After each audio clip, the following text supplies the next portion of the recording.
তোমায় মরতে হবে, তুমি ভুলে যেও না, ও মন ভুলে যেও না। হবে মাটির বিছানা গো তোমার আসল ঠিকানা, হবে মাটির বিছানা গো তোমার আসল ঠিকানা। এই বাড়ি গাড়ি টাকা করি কিছুই রবে না, তুমি ভুলে যেও না।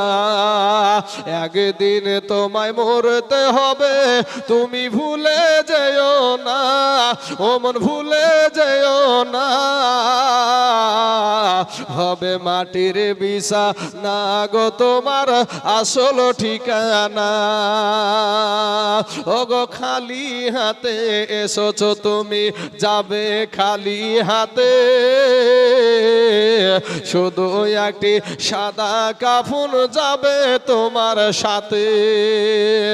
ও গো খালি হাতে এসেছো তুমি, যাবে খালি হাতে, আর শুধু একটি সাদা কাফন যাবে তোমার সাথে। আর আমল ছাড়া তোমার সাথে কিছুই যাবে না, তোমরা ভুলে যেও না। একদিন তোমায় মরতে হবে, তুমি ভুলে যেও না, ও মন ভুলে যেও না। হবে মাটির বিছানা গো তোমার আসল ঠিকানা। ও গো যেদিন তুমি এসেছিলে এই নাসাদের ভবে, আর কেঁদেছিলে শুধু তুমি, হেসেছিলে সবে। আর যাওয়ার সময় হাসবে তুমি, কাঁদবে জামানা, তোমরা ভুলে যেও না। ও গো এমন ভাবে মওত যেন, ও গো এমন ভাবে মওত যেন এই হাফেজ তাইজুলের আসে। আর সবাই যেন কাঁদে, আর দুনিয়া যেন হাসে।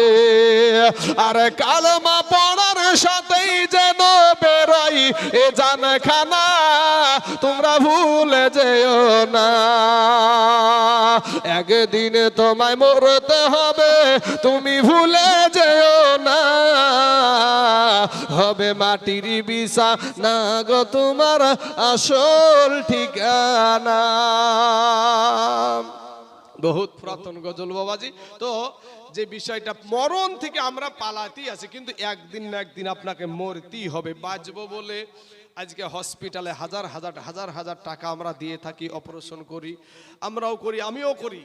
আমিও শরীরের অসুখ হলে আমিও মেডিসিন শরীরটাকে সুস্থ রাখার জন্য করি, কিন্তু এটা আপনার অন্তরে বিশ্বাস রেখে আপনাকে চলতে হবে যে আপনাকে একদিন মরতে হবে। আর যদি মরণের যদি ভয় করেন, তাহলে আপনাদেরকে বলবো যে মরণের ভয় যদি আপনার অন্তরে থাকে, তাহলে আল্লাহকে খুশি করার চেষ্টা করেন। মা খালাদেরকে বলবো, মা গো আপনারাও আমার মায়ের জাত, আপনারা নারী, আমার মাও মা, তুমিও একজন মা। খাজা মাইনুদ্দিন চিশতি রহমতুল্লাহ আলাইহির মাও মা, তুমিও একজন মা। বড় পীর আব্দুল কাদের জিলানী রহমতুল্লাহ আলাইহির মাও মা, তুমিও একজন মা। আজকে মাগো তুমি পর্দা করো না, নামাজ পড়ো না, তুমি নিজে কোরআন তেলাওয়াত জানো না, তোমার নবীর নাম জানো না, কিন্তু কিয়ামতের দিন হাসরের ময়দানে যখন আল্লাহ বলবে যে এই ইসলামের জন্য সর্বপ্রথম কে শহীদ হয়েছে, সামনে এসো। বাবাজি একটা বেটা ছেলে সামনে আগাতে পারবে না, মহিলাদের তরফ থেকে একজন সামনে চলে যাবে, যার নাম হলো মা সুমাইয়া রাদিয়াল্লাহু তাআলা আনহা। ইসলামের জন্য প্রথম শহীদা হয়েছিল, যার নাম হলো সুমাইয়া রাদিয়াল্লাহু তাআলা আনহা। আবু জেহেলের সম্মুখে এই কাফের বেদিন আবু জাহিল, এত বড় নেতা, এত বড় মাস্তান, সেই মাস্তানকে বাবাজি বহুত শিক্ষার দরকার আছে। এত বড় যে নেতা, সেই নেতাকে ছোট ছোট দুইটা ছেলেতে বাবা দুনিয়া থেকে বিদায় করে দিয়েছিল। একটার নাম হলো মুআজ, আর একটার নাম হলো মুআব্বাজ। দুইটা সন্তানে বদরের প্রান্তরে যুদ্ধ হয়েছিল, বেটার সঙ্গে বাপের, ভাইয়ের সঙ্গে ভাইয়ের। বেটা মুমিন, তো বাপ কাফের, কাফের মুমিন, বাপ মুমিন তো বেটা কাফের। এই রকম যুদ্ধ ছিল বদরের যুদ্ধ। সেই যুদ্ধে 313 জন সাহাবী নিয়ে ইসলামের জয় হয়েছিল। জোরে বলেন সুবহানাল্লাহ। আজকে এসআইআর করে ভারতবর্ষের মুসলমানদেরকে যেভাবে টর্চারিং শুরু করেছে বাবাজি, শোনা আমি আপনাদেরকে বলবো যে মুসলমানদের হাতে তরবারি নাই, মুসলমানদের হাতে অস্ত্র নাই, মুসলমানদের বন্দুক নাই, কিন্তু মুসলমানদের জন্য রাস্তার পাথরই যথেষ্ট। কিন্তু আপনাকে সেই রকম মুমিন হতে হবে। বদরের প্রান্তরে সাহাবাদের তরবারি ছিল না, খেজুরের ডালকে আমার আল্লাহ পাক কি করেছিলেন, তরবারি বানিয়ে দিয়েছিল। জোরে বলেন সুবহানাল্লাহ। খেজুরের ডাল দিয়ে ওই আপনার আবু জেহেলকে খেজুরের ডাল দিয়ে আপনার তাকে দুনিয়া থেকে বিদায় করে দিয়েছিল। তো এই সুমাইয়া যখন কালেমা পড়েছে, তো সুমাইয়া রাদিয়াল্লাহু তাআলা আনহাকে বলছে তুই কালেমা ছাড়, নচয় তোকে বাঁচতে দিব না। সুমাইয়াকে ধরে নিয়ে আসা হলো, বলে কালেমা ছাড়বি না? বলে আমি জীবন চলে যাবে তারপরেও কালেমা ছাড়বো না। মা খালারা গো, আপনাদের জন্য 2টা মিনিট আপনাদেরকে বলি যে আপনাদের মতন সেও একজন নারী ছিল, আপনাদের মতন সেও একজন নারী ছিল। সেই নারীকে আবু জেহেল বলছে তুই কালেমা ছাড়, নচয় তোকে আমি দুনিয়াতে বাঁচতে দিব না। বলে আমার জীবন চলে যাবে যাক, তারপরও আমি কালেমা ছাড়তে রাজি না, আমি নবী ছাড়তে রাজি না। আবু জেহেল বলেছিল সুমাইয়া রে, ওরে সুমাইয়া তুই কালেমা ছেড়ে দে, না তো তোর যুবক ছেলে, তোর নওজোয়ান যুবক ছেলের সম্মুখে তোকে উলঙ্গা করে দেব। আমার মা সুমাইয়া চোখের পানি ছেড়ে দিয়ে আল্লাহকে বলে, আল্লাহ গো আমি দুনিয়ার সম্মান চাই না গো আল্লাহ, আমার দুনিয়ার কোনো ইজ্জতের দরকার নাই ও গো আল্লাহ, এরপরও যেন আমার কালেমা আমার নবী আমার থেকে দূরে না চলে যায়। আল্লাহ সেই তৌফিক দান করো। ডাক দিয়া বলে আবু জাহিল, ওরে আবু জাহিল শোন, আমি সুমাইয়াকে যা কিছু করতে মন চাই কর, কিন্তু তারপরেও আমি আমার আল্লাহকে ছাড়তে রাজি না, আমার নবীকে ছাড়তে রাজি না। চোখের সম্মুখে বাবা বেটাকে বেঁধে রেখেছে, চোখের সম্মুখে স্বামীকে বেঁধে রেখেছে। আবু জেহেল বলে, এ কাফেরের যুবকেরা, এ মক্কার ছেলেরা, তোমরা সুমাইয়ার শরীর থেকে কাপড়টা খুলে নাও। সুমাইয়ার শরীর থেকে যখন বাবা কাপড়টা খোলা শুরু করে দিল, একা করে খুলতে খুলতে পুরা শরীরের কাপড় আপনার খুলে নিয়েছিল। ওই কাফের বেদিনেরা মা সুমাইয়ার বাবারে লজ্জা স্থানে থুতু নিক্ষেপ করতে শুরু করেছে। এ মুসলমান ডাক দিয়ে বলে, সুমাইয়ার বেটা শোন, তোর মা জননীর ইজ্জতের দিকে যতক্ষণ তুই তাকিয়ে থাকবি ততক্ষণ তোর মাকে আমি দুনিয়াতে বাঁচিয়ে রাখবো, আর যেমন তুই চোখ সুরায়া নিবি সঙ্গে সঙ্গে তোর মাকে দুনিয়া থেকে বিদায় করে দেব। সুমাইয়া ডাক দিয়ে বলে, বেটা বেটা রে, যাই হয়ে যাক না কেন আল্লাহকে ভুলিস না, নবীকে ভুলিস না। কেমন মা ছিল তারা, আজকে তুমি কেমন মা, তুমি কেমন সন্তান মানুষ করছো রে মা। ও মা খালা গো, এরপর বলছে ডাক দিয়া বলে, সুমাইয়া রে তুই কি কালেমা ছাড়বি না? বলে আবু জেহেল, এর চাইতো যদি কঠিন পরীক্ষা আমার সম্মুখে আসে তারপরও আমি কালেমা ছাড়তে রাজি না, আমার নবী ছাড়তে রাজি না। ও মুসলমান বাবাজি, এবার আপনার সুমাইয়া রাদিয়াল্লাহু তাআলা আনহাকে চিৎ করে আপনার জমিনে শুয়ায়া দিয়া বল্লম দিয়া, এইরকম একটা বল্লম আগেকার জামানায় বাবা বল্লম চালিয়ে দিত, দূর থেকে যেমন তা আপনার ফালা যেমন দূর থেকে মেরে দিত, ওই রকম একটা বল্লম আপনার পেঁচানো গোল হতো।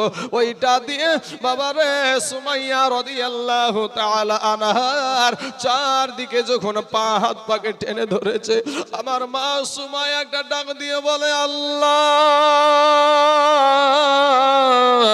রব্বুল আলামিন গো, তুমি একটা বার তোমার কুদরতি নজরে আমি সুমাইয়ার এই অবস্থাটা একটু দেখো গো আল্লাহ। আল্লাহ বলে জিবরাইল, আমার একজন বান্দি আমাকে পাওয়ার জন্য, আমার হাবিবকে পাওয়ার জন্য, ইসলামকে টিকানোর জন্য, ওগো আমার হাবিব, ওগো জিবরাইল, আমার বান্দি কতই না কষ্ট করছে। যাও যাও, জান্নাতুল ফেরদাউসটা তুমি উঠায়া নিয়ে গিয়ে সুমাইয়ার সম্মুখে তুলে ধরো। যেমন বাবা সুমাইয়ার সম্মুখে তুলে ধরেছে, সঙ্গে সঙ্গে সুমাইয়া হাসতে আরম্ভ করে দিয়েছে। জোরে বলেন সুবহানাল্লাহ। আবু জেহেল বলে, মক্কার ছেলেরা রে, সুমাইয়া পাগল হয়ে গেছে, না হলে এরকম মউতের টাইমে কেউ হাসে নাকি? মানুষ মারার টাইমে কেউ হাসে নাকি? এবার সুমাইয়া ডাক দিয়ে বলে, ওরে কাফের বেদিন আবু জাহিল,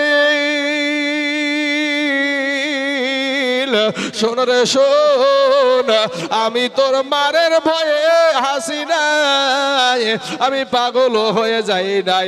আমি যার জন্য এই পরীক্ষা দিচ্ছিলাম, আমার আল্লাহ সেটা আমার চোখের সম্মুখে তুলে ধরে রেখেছে। জোরে জোরে বলুন না সুবহানাল্লাহ। মা সুমাইয়ার লজ্জা স্থানে বল্লমকে ঢুকিয়ে আমার মা সুমাইয়াকে দুনিয়া থেকে বিদায় করে দিয়েছে। কিয়ামতের দিন যখন বলবে ইসলামের জন্য, এই ধর্মের জন্য সর্বপ্রথম কে জীবন দিয়েছে, তোমরা আগিয়ে এসো, একজন পুরুষও সামনে যেতে পারবে না। মহিলাদের তরফ থেকে মা সুমাইয়া সম্মুখে এগিয়ে যাবে। কিয়ামতের দিন আমার আল্লাহ পাক রব্বুল আলামিন যখন বলবে ইসলামের জন্য সবচাইতে প্রথম দানশীল ব্যক্তি কে ছিল, ইসলামের জন্য সবচাইতে বড় দানশীল কে ছিল, পুরুষদের ভিতরে একজনও যাবে না, পুরুষদের ভিতরে একজনও যাবে না। মহিলাদের তরফ থেকে মা খাদিজাতুল কুবরা রাদিয়াল্লাহু তাআলা আনহা উনি সম্মুখে এগিয়ে যাবেন। কারণ মা খাদিজাতুল কুবরা রাদিয়াল্লাহু তাআলা আনহা উনি বাবাজি অনেক আপনার টাকা পয়সার মালিক ছিলেন, কোটিপতি ছিলেন।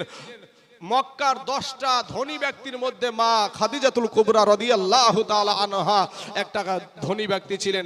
আমার নবীর প্রেমে, আমার নবীর ভালোবাসাতে, নবীকে পাওয়ার জন্য, নবীকে খুশি করার জন্য জীবনের সমস্ত কিছু মা খাদিজাতুল কুবরা ইসলামের জন্য দান করে দিয়েছিল। জোরে বলেন সুবহানাল্লাহ। আল্লাহ কত সুজা না গো মা খালারা। ওই যে বদরের ঘটনাটা বললাম যে দুইটা সন্তানে আবু জেহেলকে জাহান্নামে পাঠিয়েছিল।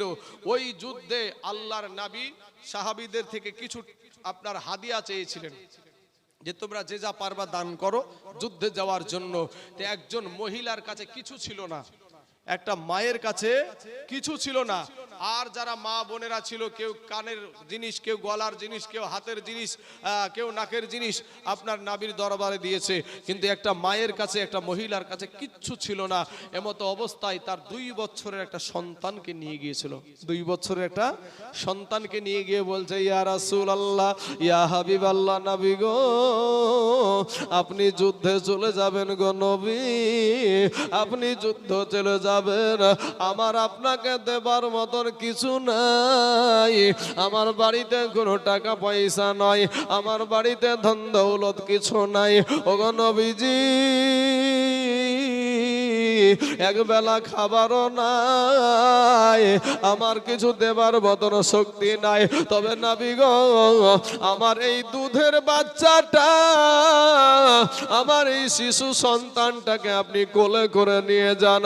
আমার নবী বলেছিলেন, মা এই ছোট বাচ্চা দিয়ে কি হবে, এর শরীরে তো শক্তি হয় নাই, এ তো তরবারি চালাতে পারবে না, এ তো ঢাল ধরতে পারবে না, এ লেজা চালাতে পারবে না, বল্লম চালাতে পারবে না। ওই মহিলা বলেছিল, ইয়া রাসূলুল্লাহ, ইয়া হাবিবাল্লাহ, নবী গো,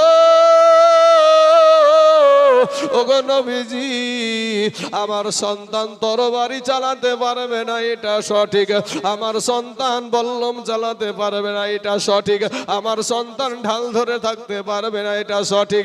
কিন্তু নবী গো, ওগো নবীজি, আপনাকে যখন কাফেরেরা তীর মারবে, আপনাকে যখন কাফেরেরা আঘাত হানার চেষ্টা করবে, আপনার দিকে যখন তারা তীর ছুড়বে, নবী গো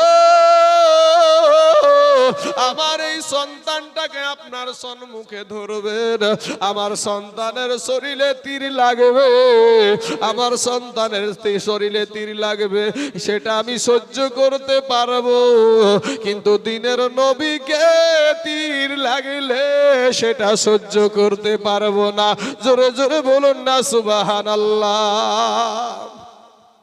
এতই সোজা আল্লাহ পাওয়া, নবী পাওয়া এতই সোজা।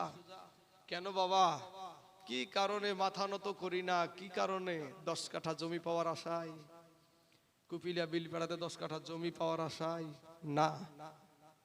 এত জিদ ধরে থাকা বা এত ই করা, গালিগালাজ শোনার পরও মাথা নত কেন করি না? কিসের কারণ? কারণ হলো এটাই যে তার দুধের সন্তানকে দিয়ে দিচ্ছে নবী গো, আপনার দিকে যখন কাফেরেরা তীর মারবে, তো নবী গো আপনি, আমার সন্তান কোনো কাজে লাগবে না এটা জানি, কিন্তু যখন আপনাকে তীর মারবে ঢাল হিসাবে, আপনার ঢাল হিসাবে আমার সন্তানকে আপনি ব্যবহার করিয়েন। এটা কি কম ত্যাগের কথা ভাবছেন যে নিজের সন্তান নারী ছিড়া ধন নাবির জন্য উৎসর্গ করে দিচ্ছে? তাহলে তুচ্ছ এই দুনিয়াতে সেই নবীর প্রেমে পড়বো না তো কার প্রেমে পড়বো বাবা?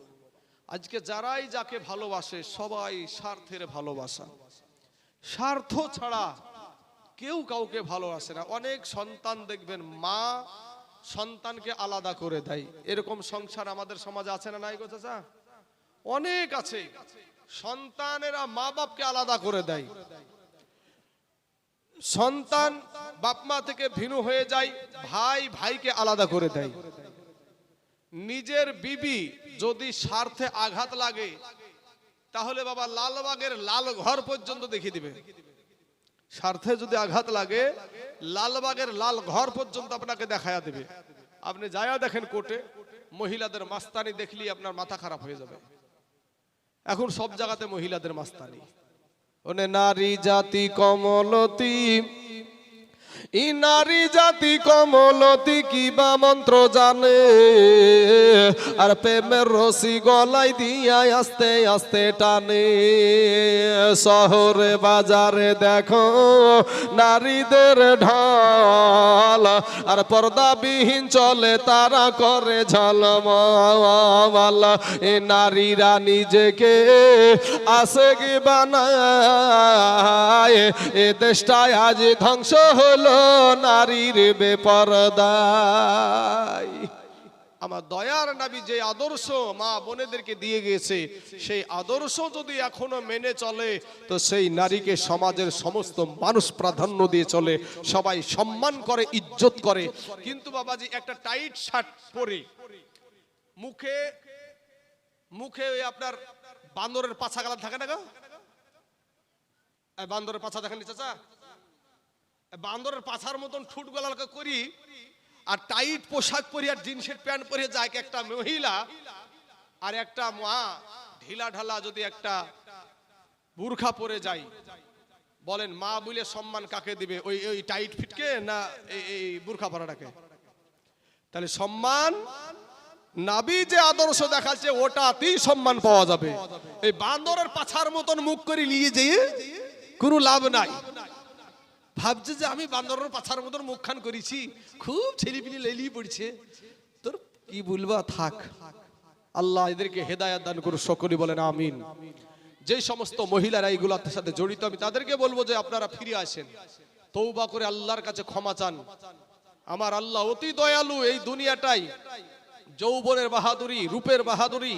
আজ রূপ দেখাতে দেখাতে বাবাজি যত আল্লাহকে সুন্দরী করেছে চাচা, তোকে ঘষতে ঘষতে দেখবেন ওপরকার রাম ছিলকে পর্যন্ত তুলে ফেলে, ওপরকার রাম ছিলকে পর্যন্ত তুলে ফেলে। কেন? পাগল করবে, দুনিয়া পাগল করবে। দুনিয়া পাগল করতে মাতোয়ারা। হ্যাঁ, কবরের চিন্তা নাই, আল্লাহকে খুশি করার চিন্তা নাই, নামাজ নাই, রোজা নাই, পর্দা নাই, স্বামীর খিজমত নাই। যেগুলা বাবাজি ওর কবর আলোকিত করা হবে একটাও করবা, সব বাদ দিয়ে দিছে। সংসার করতে হয় তাই করছে। আর যদি কিছু টাকা ইনকাম করে তাহলে তো আরো পাওয়ারটা বেড়ে গেল। 1000 টাকা লক্ষ্মী ভান্ডার পায়, তাই তো বলে তুমি শুধু ওইটি দেখতে পাও নাকি? বুঝতে পারলেন বাবা যে আমার সোনা মানিকের আমার ভাই, তো 1000 টাকা পাওয়া দিয়ে তো পাওয়ার দেখায় আপনাকে। আর সারাদিন আমার নাঙ্গল বহিয়ে বহিয়ে আইসে আপনার কোনো পাওয়ার নাই। আর পাওয়ার হ্যাঁ ছিল এককালীন, ওই পান্ঠি যখন চলতো। এখন তার পান্ঠি নাঠি নাই, বুঝতেছেন না? এখন পান্ঠি চললি আপনাকে তো বললেন লালবাগের লাল ঘর দেখাবে, লালবাগের লাল ঘর দেখায় দেবে। রূপ যৌবনে যদি রূপ যৌবনে যদি থাকে অহংকার, আর গরুস্থানে যাইয়া দেখো হাল তথাকার। বেশি দূরে না, 10 ধাপ যান, মা বোনেরা একটু যাইয়া দেখবেন। একটু ওই রাস্তাটা দিয়ে যায় ডাহিন সোজা একটু তাকাবেন, তাহলে বুঝতে পারবেন। বলেন এই যে আমাদের এখানে এই ছোট বাচ্চারা এখানে বসে আছে, এই বয়সের ছেলে আমাদের এই গরুস্থান ময়দান আছে না নাই গো? আমাদের মতন যুবক ছেলে আপনাদের গরুস্থান ময়দান আছে না নাই? সাদা দাড়িওয়ালা মানুষ আপনাদের গরুস্থান আছে না নাই? আসার সিরিয়াল আছে, যাওয়ার কোনো সিরিয়াল নাই। তো যাওয়ার টাইমে একবার ডাইন সোজা তাকাবেন কি অবস্থায় আছে। তাই আমি বলে থাকি প্রত্যেকটা জালসাতে, বেশির অংশ জালসাতে বলি, এটা সব জালসায় বলি না, তো বলে থাকি রূপ যৌবনে যদি রূপ যৌবনে যদি থাকে অহংকার, আর গরুস্থানে যাইয়া দেখো হাল তথাকার। কত যে সুন্দর নারী কবরে শুইয়া, কত যে সুন্দর ছেলে কত যে সুন্দর ছেলে কবরে শুইয়া, রূপ যৌবন গেল মাটিতে মিশিয়া। যাহাদের রূপে বড় গর্বিত ছিল, তাহাদের রূপ দেখো মাটিতে খাইল। উঠাও উঠাও মাল গাড়িতে ভরিয়া, আর গাড়ি যখন ছেড়ে দিবে পস্তাবে বসিয়া। খোদারি হুকুম হবে ছেড়ে দিবে গাড়ি, আর জমিনেতে পড়ে পড়ে দিবে গড়াগড়ি।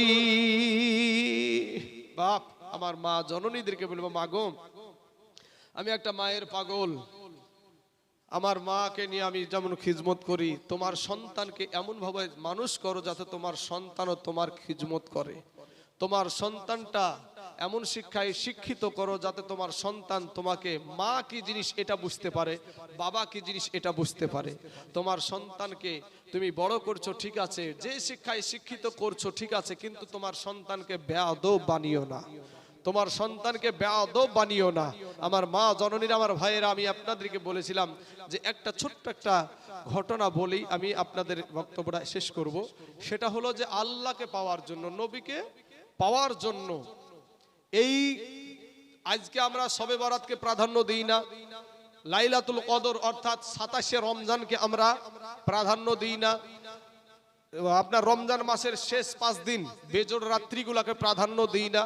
নিজেকে খুব মনে করি যে আমি ঠিক আছি, আমি ঠিক আছি, কি শুনবো কি দেখবো আর তোর কি বলবো।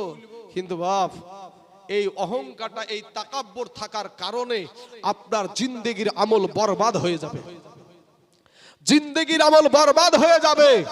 তাই আপনাদেরকে বলবো, মা জননী, আমার ভাইয়েরা, আমার বাপজিরা, আপনাদেরকে বলবো যে আল্লাহর যেখানেই কথা পাবেন নাবির কথা, আল্লাহর কথা, সেখানেই শোনার চেষ্টা করেন। কিন্তু নাবির সাথে গোস্তাকি করেনেওয়ালাদের কথা শোনা চলবে না। নাবির সঙ্গে গোস্তাকি যারা করে তাদের ওয়াজ শোনা যাবে না। আপনাদের এলাকায় একদিন মিলাদ করছি বাবাজি, তো মিলাদ করতে করতে আমি প্রথম উঠলাম বক্তব্য দিতে। তো বক্তব্য দিতে দিতে দিতে আমি বাবাজি সেই সময়তে মিলাদটা হয়েছিল গত ঈদে মিলাদুন নবীর আগে, মানে নবীজির আগমন দিবসের আগে মিলাদটা হয়েছিল। তো মিলাদে বাবাজি বক্তা হলো 3টি, তার মধ্যে একজন শুধু দোয়া করবে, তো 2 জনে বক্তা দিবে। তা আমি একটার পর একটা হাদিস, মানে বেশি সময় নাই, তো অল্প সময়ের মধ্যে 20 মিনিটের মধ্যে মোটামুটি আমি 10খানা হাদিস পড়েছি। তা হাদিস পড়েছি, তাহলে হাদিস যদি কেউ যদি হাদিসকে ভুল প্রমাণ করতে হয় তাহলে হাদিস দিয়ে ভুল প্রমাণ করতে হয়। কথা বুঝলেন না? যদি হাদিসকে ভুল প্রমাণ করতে হয় তাহলে হাদিস দিয়ে প্রমাণ করতে হবে। একটা হাফেজ সাহেব যদি জেনা করে, একটা হাফেজ সাহেব যদি জেনা করে, একটা কথা শুনেন, একটা হাফেজ, কোরআনের হাফেজ, সে জেনা করলো, তো তার জন্য ইসলামের শরিয়াতে আইন কি? যে তাকে একটা সাধারণ মানুষ কিন্তু দুররা মারতে পারবে না। আমাদের দেশে তো দুররা মুররা সব এখন সব জায়েজ হয়ে গেছে, বাপ উঠি গেছে। তো একটা সাধারণ মানুষে দুররা মারা চলবে না, কাকে দিয়ে মারতে হবে? হাফেজ দিয়ে মারতে হবে, হাফেজ দিয়ে মারতে হবে। তো সম্মানিত বাবা যে আমার সোনা মানিকেরা, তো হাদিস যদি কেউ ভুল প্রমাণ করতে হয় তো হাদিস দিয়ে করতে হবে। তা আমার পরের বক্তা যিনি উঠলেন, তো উনি হাদিসকে কিন্তু বাবা হাদিস পড়েছি, হাদিসকে ভুল প্রমাণ করা বাদ দিয়ে হাদিস দিয়ে না, আমি যেগুলা বলেছি সেই হাদিসগুলাকে নাজায়েজ প্রমাণ করতে হবে। তো উনি তখন উঠে বলছে হাদিসের বিরুদ্ধে যদি কোরআনের আয়াত নাজিল হয়, হাদিসের বিরুদ্ধে যদি কোরআনের আয়াত নাজিল হয় তাহলে সেই হাদিসকে মানা যাবে না। তো কোন হাদিস মানা যাবে না, কোন হাদিসের উপরে কোন আয়াতটা নাজিল হয়েছে দেখানো দরকার আছে না নাই? দেখানো দরকার আছে। এসব দিকে নাই, বলে দিল মানুষ ভাবলো তাহলে হাদিসে থাকলি যে মানতে হবে এরকম না। মানুষের ভিতরে একটা কি দিয়ে দিল? একটা বিষ ঢুকিয়ে দিল, বিষ ঢুকায়া দিল। কি বিষ? যে হাদিসের বিরুদ্ধেও আল্লাহ কোরআনের আয়াত নাজিল করেছে। নাউজুবিল্লাহ। আল্লাহ এই সমস্ত মৌলবীদেরকে আল্লাহ হেদায়াত দান করুক, সকলেই বলেন আমিন। বাবাজি আমার সোনা মানিকেরা, আপনাদের সম্মুখী আপনাদের ঘটেছিল এই কেসটা, আপনাদের সম্মুখী এই কেসটা ঘটেছিল, আপনারাও সেই সভাতে সেই মিলাদে ছিলেন।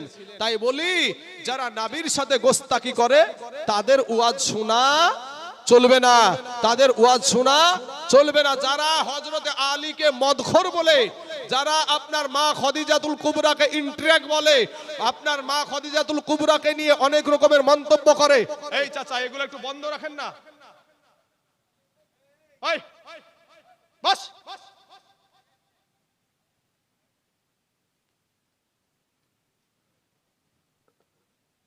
বাবাজি আমার সোনা মানিকের আমার ভাই জানেরা, যাই হোক, এবার বাবাজি আমাদের কাজ কি? যে যারা নবীর আশিক তাদের কথা শুনেন। একটা পাগল যদি নবীর আশিক হয়ে থাকে তাদেরকে আপনি বুকে ভরেলেন। নবীর আশিক হলে আল্লাহর গোলাম হয়ে যে ব্যক্তি চলে, নবীর আদর্শ নিয়ে যে ব্যক্তি চলে, আপনি বুকে ভরে নেন। তাকে নিয়ে আপনি সব জায়গায়, হাটে বাজারে দোকানে মাচারে সব জায়গায় আপনি আনন্দ ফুর্তি করেন, সব কিছু করেন, কিন্তু সে যেন নবীর আশিক হয়, সে মৌলবি যেন নবীর আশিক হয়। নবীর সাথে যে গাদ্দারি করে, নবীর সাথে যে মাস্তানি করে, তার সাথে আপোস করা মানে আপনি জানবেন যতই আপনি আর মহব্বত করেন না কেন ওর সাথে। আপনাকে একটা কথা বলি, যারা নবীর সাথে দুশ্মনী করে, এই দুশ্মনগুলা আপনি যতই ওর তলে পড়ে থাকেন না কেন, পিছন থেকে আপনাকে ছুরি একদিন মারবি, এতে কোনো রকমের দ্বিধাবোধ নাই। আমি কথা বাস্ট করলে বেলা বাস্ট করতে পারি, দুই মসজিদেরই মৌলবি থাকবে না, পরে দেখা যাচ্ছে এক মসজিদের মৌলবি আছে আর এক মসজিদের মৌলবিকে ঠিকানা নাই। এগুলা মুনাফিকি ছাড়া কি হতে পারে?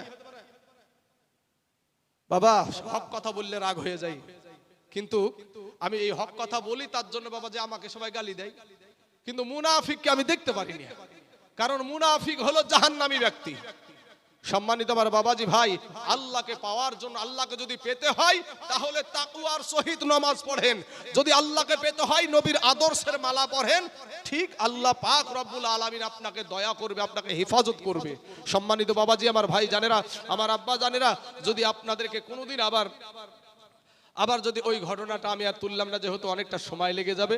আমি যেহেতু আমাদের রাত্রে ইবাদতের ব্যাপার আছে, একটু এই রাত্রিতে ইবাদত করার পাশাপাশি একটু ঘুমেরও দরকার আছে, একটু ঘুম পড়াটাও সুন্নাত। তো এই রাত্রিতে ইবাদত করেন আল্লাহকে খুশি করার জন্য, নামাজ, তসবিহ, কোরআন তেলাওয়াত, জিকির আজকার। যদি কেউ মনে করেন যে আমি আল্লাহকে খুশি করার জন্য, আল্লাহকে পাওয়ার জন্য আজকে রাত্রিতে গোসল করে আমি এই ইবাদত করব, আরো সওয়াব। সুবহানাল্লাহ, সুবহানাল্লাহ। তাই বাবাজি আপনাদেরকে আমি বলবো ভাই, যে যতদিন দুনিয়াতে বাঁচবেন নবীর পক্ষে থাকিয়েন, আমল চুরিদের সাথে সাথ দিয়েন না, আমল চোরদের সঙ্গে সাথ দিয়েন না। আল্লাহকে খুশি করেন, নবীকে খুশি করেন। তাইজুলকে খুশি করার কোনো দরকার নাই, তাইজুলকে খুশি করার কোনো প্রয়োজন নাই। তো বাবাজি আপনাদেরকে এটাও বলবো যে আপনারাও আমার জন্য দোয়া করবেন, আমিও আপনাদের জন্য দোয়া করব। আমি রাস্তাঘাটে চলাফেরা করি, আমরা তো দিনে ঘুরি না বাবা, রাতের বেলায় ঘুরি। হুতুম পেঁচার মতন ঘুরি বেড়াই রাতে। পেঁচা কখন কখন ঘুরে? দিনের বেলাতে পেঁচা ঘুরে না, রাতের বেলাতে উড়ে। তো সেই রাতচরা পাখির মতন রাতে ঘুরে